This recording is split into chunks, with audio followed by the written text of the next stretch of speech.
Hello students, today's topic is Secure Socket Layer, in short SSL. Secure Socket Layer used to provide security to the data that is transferred between web browser and server. अगर हम किसी server और client की बात कर रहे हैं, ठीक है, क्लाइंट सर्वर आर्किटेक्चर की बात कर रहे हैं, तो वहाँ पर जो भी डेटा एक्सचेंज होगा उसको सिक्योरिटी प्रोवाइड करने का काम सिक्योर सॉकेट लेयर का है। जब भी कोई क्लाइंट एंड सर्वर कोई कनेक्शन स्टैब्लिश करते हैं, उस कनेक्शन की रिस्पॉन्सिबिलिटी होती है एसएसएल पर। SSL use to maintain that connection and provide security to that. SSL encrypt the link between a web server and a browser, which ensures that all data passed between them remain private and free from attack. जो भी connection establish होता है उसकी responsibility होती है SSL पे कि जो कनेक्शन स्टैब्लिश हो रहा है इट शुड बी ऑथेंटिकेटेड।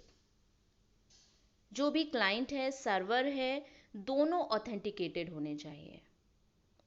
तो ये एसएसएल मेंटेन करता है। यहाँ पर जो सर्विसेज दी गई हैं, client authentication, data confidentiality, data integrity, ये सारी सर्विसेज आप बहुत अच्छे से जानते हैं, समझते हैं। तो ये 3 सर्विसेज हैं जो कि एसएसएल प्रोवाइड करता है, right. Now the protocols used in secure socket layer, these are the 4 protocols: handshake protocol, chain cipher spec protocol, alert protocol and SSL record protocol. These are the 4 protocols which are used in secure socket layer. Secure socket layer in 4 protocols को use करके ही security provide करती है, ठीक। अब आप यहाँ पर जो इमेज है इस पे आप देख सकते हैं जो एसएसएल है वो कहाँ पे लाई कर रहा है, कहाँ पर सिक्योरिटी प्रोवाइड करने की बात हो रही है। जब भी एप्लीकेशन लेयर का डेटा हमें ट्रांसपोर्ट लेयर को ट्रांसफ़र करना होता है वहाँ पर एसएसएल सिक्योरिटी प्रोवाइड करती है, ठीक है। आप डायरेक्टली एप्लीकेशन लेयर से ट्रांसपोर्ट लेयर को डेटा ट्रांसफ़र नहीं कर सकते हो। एप्लीकेशन लेयर का जो भी डेटा होगा first that data is maintained by SSL.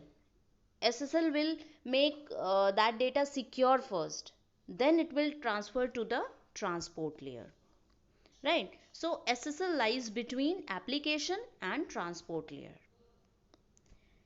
Now SSL protocol stack, ये एक तरह का स्टैक है। आप कह सकते हैं कि कौन सा स्टेप कब एग्जीक्यूट होगा, या फिर जो प्रोटोकॉल्स अभी आपको मैंने बताई उन प्रोटोकॉल्स का एग्जीक्यूशन सीक्वेंस क्या है, कब कौन सी प्रोटोकॉल कैसे काम करती है, वो यहाँ पर आप देख सकते हो, ठीक है। यहाँ पर जो प्रोटोकॉल्स अभी आपने देखी वो मेंशन्ड है one by one. You can see handshake protocol, change cipher spec protocol, alert protocol, HTTP आपको पता है कनेक्शन के लिए हम यूज़ करते हैं, then SSL record protocol, TCP IP, last है internet protocol.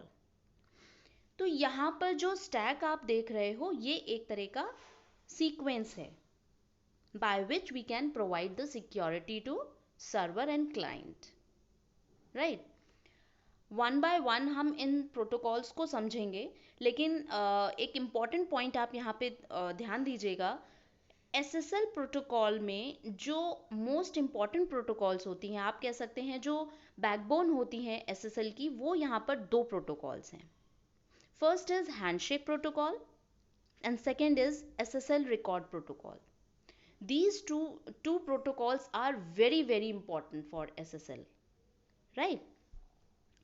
Now the first protocol, handshake protocol. Handshake name पे आप फोकस कीजिए। हैंडशेक से क्या समझ में आ रहा है? आप ऐसे भी अंदाज़ा लगा सकते हैं कि सर्वर और क्लाइंट ने हैंडशेक किया है, ठीक है। तो वही चीज़ यहाँ पर बताता है हैंडशेक प्रोटोकॉल कि जब भी क्लाइंट और सर्वर आपस में कम्युनिकेट करना चाहते हैं, कोई मैसेज एक्सचेंज करना चाहते हैं, तो सबसे पहले यहाँ पर ऑथेंटिकेशन प्रोसेस होगा। ऑथेंटिकेशन में क्या होता है, जो भी सर्वर है और जो क्लाइंट है उसको हम चेक करते हैं एक तरह से यहाँ पर ऑथेंटिसिटी मेंटेन की जाती है कि वैलिड सर्वर है या नहीं, वैलिड क्लाइंट है या नहीं। Server and client should be authenticated. ऐसा तो नहीं है हम किसी थर्ड पार्टी को डेटा ट्रांसफ़र कर रहे हैं या फिर कनेक्शन इस्टेब्लिश कर रहे हैं। ठीक है, तो वो यहाँ पर चेक करते हैं।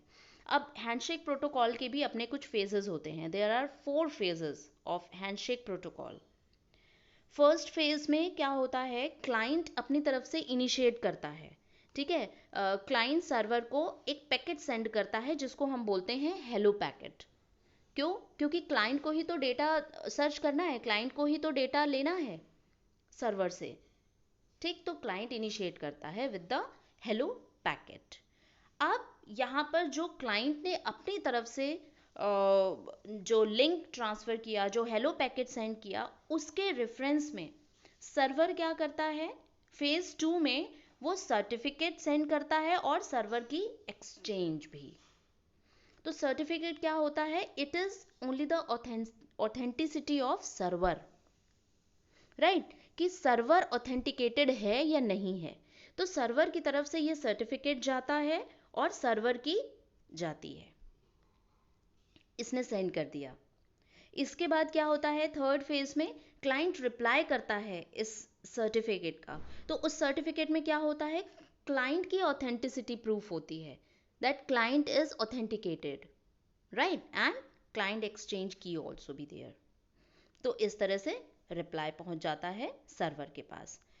जब इस तरह से इतना कनेक्शन स्टैब्लिश हो जाता है, उसके बाद chain cipher suite protocol active होती है। मींस यहाँ पर हैंडशेक प्रोटोकॉल का एंड होता है और क्लाइंट साइफर सूट प्रोटोकॉल आकर होती है। इसका क्या काम होता है, next is chain cipher protocol जो अकर हुई है अभी लास्ट में। इसका काम क्या होता है, हैंडशेक का काम क्या था, उसने कनेक्शन स्टैब्लिश कर दिया, ठीक है, ऑथेंटिसिटी प्रूफ हो गई कि दोनों क्लाइंट एंड सर्वर ऑथेंटिकेटेड हैं। इसके बाद जो चेन साइफर प्रोटोकॉल है, ये मान लीजिए हैंडशेक प्रोटोकॉल ने पेंडिंग स्टेट में रखा हुआ था कनेक्शन को, या फिर जो हमें डेटा सेंड करना है वो पेंडिंग स्टेट में था, क्योंकि अभी हम डेटा नहीं सेंड कर सकते हैं। तो डेटा सेंड करने के लिए यहाँ पर जो पेंडिंग स्टेट है उसको करंट स्टेट में कन्वर्ट करना होता है कि ठीक है, अब जो करंट स्टेट है दैट इज कनेक्टेड। ऐसे आप अंदाज़ा लगा सकते हो कि भाई जब तक कनेक्शन नहीं हुआ है तब तक वो पेंडिंग स्टेट है, और जब कनेक्शन स्टैब्लिश हो गया है then we can say it current state, right. और यहाँ पर जो स्टेट को हम कन्वर्ट करते हैं फ्रॉम पेंडिंग टू करेंट, यहाँ पर एक वैल्यू होती है। आप कह सकते हो 0 1 से कंपेयर कर सकते हो कि जब पेंडिंग है तो कुछ वैल्यू दे दी, और जब करंट स्टेट है तो उसको कुछ वैल्यू दे दी। तो यहाँ पर सिर्फ और सिर्फ एक वैल्यू के थ्रू हम स्टेट को चेंज कर देते हैं। इसके बाद आती है अलर्ट प्रोटोकॉल। अलर्ट प्रोटोकॉल का काम क्या होता है, मैसेजेस के थ्रू अलर्ट कर देना, एसएसएल को इन्फॉर्मेशन देना कि यहाँ पर कोई प्रॉब्लम है। वो भी दो तरह की प्रॉब्लम्स हो सकती हैं, एक वार्निंग हो सकता है, मतलब जो मैसेज है वो एज अ वार्निंग आएगा, और दूसरा फैटल एरर आ सकता है। तो वार्निंग में क्या होता है, भाई कोई ना कोई प्रॉब्लम तो है तभी वार्निंग आ रही है, लेकिन उससे कोई इम्पैक्ट नहीं पड़ेगा, कोई प्रॉब्लम नहीं आएगी जो भी कनेक्शन स्टैब्लिश हुआ है in between client and server. तो वो हमें बैकएंड में ठीक है हैंडल तो करना होता है, लेकिन कनेक्शन फिर भी स्टैब्लिश्ड रहता है। Then we talk about fatal error. Fatal error में क्या होता है, वो कनेक्शन को ब्रेक कर देता है। इस तरह की कोई भी एरर आती है, ठीक है, एरर्स की भी लिस्टिंग होती है कि किस तरह की एरर आएगी तब हमें कनेक्शन को ब्रेक कर देना है।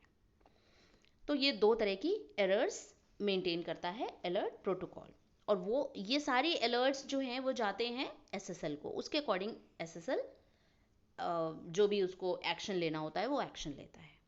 And the last protocol is SSL record protocol. SSL record protocol में क्या होता है, जब हमारा डेटा एक्सचेंज हो रहा होता है, जो भी एप्लीकेशन लेयर से डेटा आता है उसको उसको यहाँ पर कॉन्फिडेंशियलिटी एंड इंटीग्रिटी प्रोवाइड की जाती है। क्यों? क्योंकि जो इंक्रिप्शन प्रोसेस है वो इसी प्रोटोकॉल में होता है, ठीक है, लास्ट प्रोटोकॉल में। तो एप्लीकेशन डेटा को यहाँ पे क्या करते हैं, सबसे पहले हम डिवाइड कर लेते हैं, स्मॉल पीसेस में डिवाइड कर लेते हैं। आप उनको फ्रेगमेंट्स कह सकते हो, डेटा पैकेट्स कह सकते हो, ठीक। तो उनका कुछ फिक्स साइज होता है, डेटा को हम फ्रेगमेंट्स में डिवाइड कर लेते हैं, उसके बाद यहाँ पे डेटा को कंप्रेस किया जाता है, ठीक है, कंप्रेशन प्रोसेस एग्जिस्ट होता है। उसके बाद कंप्रेशन में हम मैक ऐड करते हैं। मैक क्या होता है? मैसेज ऑथेंटिकेशन कोड, कि मैसेज हमारा ऑथेंटिकेटेड है, ठीक, तो वहाँ पर मैक कोड ऐड कर देते हैं। इसके बाद इंक्रिप्शन प्रोसेस होता है कि जो भी हमारा कंप्रेस्ड और मैक कोड का जो मैसेज था, कंबाइंड मैसेज था, उसको हमने इनक्रिप्ट कर दिया। इनक्रिप्शन के लिए कई सारी एल्गोज होती हैं, उनमें से कोई भी एल्गो यूज़ करके हम डेटा को इनक्रिप्ट कर देते हैं। आफ्टर इनक्रिप्शन हम SSL हेडर इंक्लूड करते हैं। हेडर होना तो इम्पॉर्टेंट है ही, क्यों? क्योंकि हमें रिसीवर एंड तक पहुंचाना है, तो हेडर में डेस्टिनेशन से रिलेटेड सारी इन्फॉर्मेशन होगी और रिसीवर एंड तक पहुंच जाएगा। और जब रिसीवर एंड पे ये डेटा पहुंच जाएगा, तब SSL हेडर को रिमूव कर देते हैं, और जो डेटा, जो इनक्रिप्टेड डेटा है, जो रिसीव हुआ है रिसीवर एंड पे, उसको डिक्रिप्ट करके यूज़ कर लेते हैं। तो ये प्रोसेस होता है SSL का। इस तरह से सिक्योरिटी प्रोवाइड करता है। ये कुछ स्टेप्स होते हैं उसके, जो 1 by 1 हमें फॉलो करने होते हैं और उसके अकॉर्डिंग हम डेटा सिक्योर करते हैं। That's all for SSL। Thank you.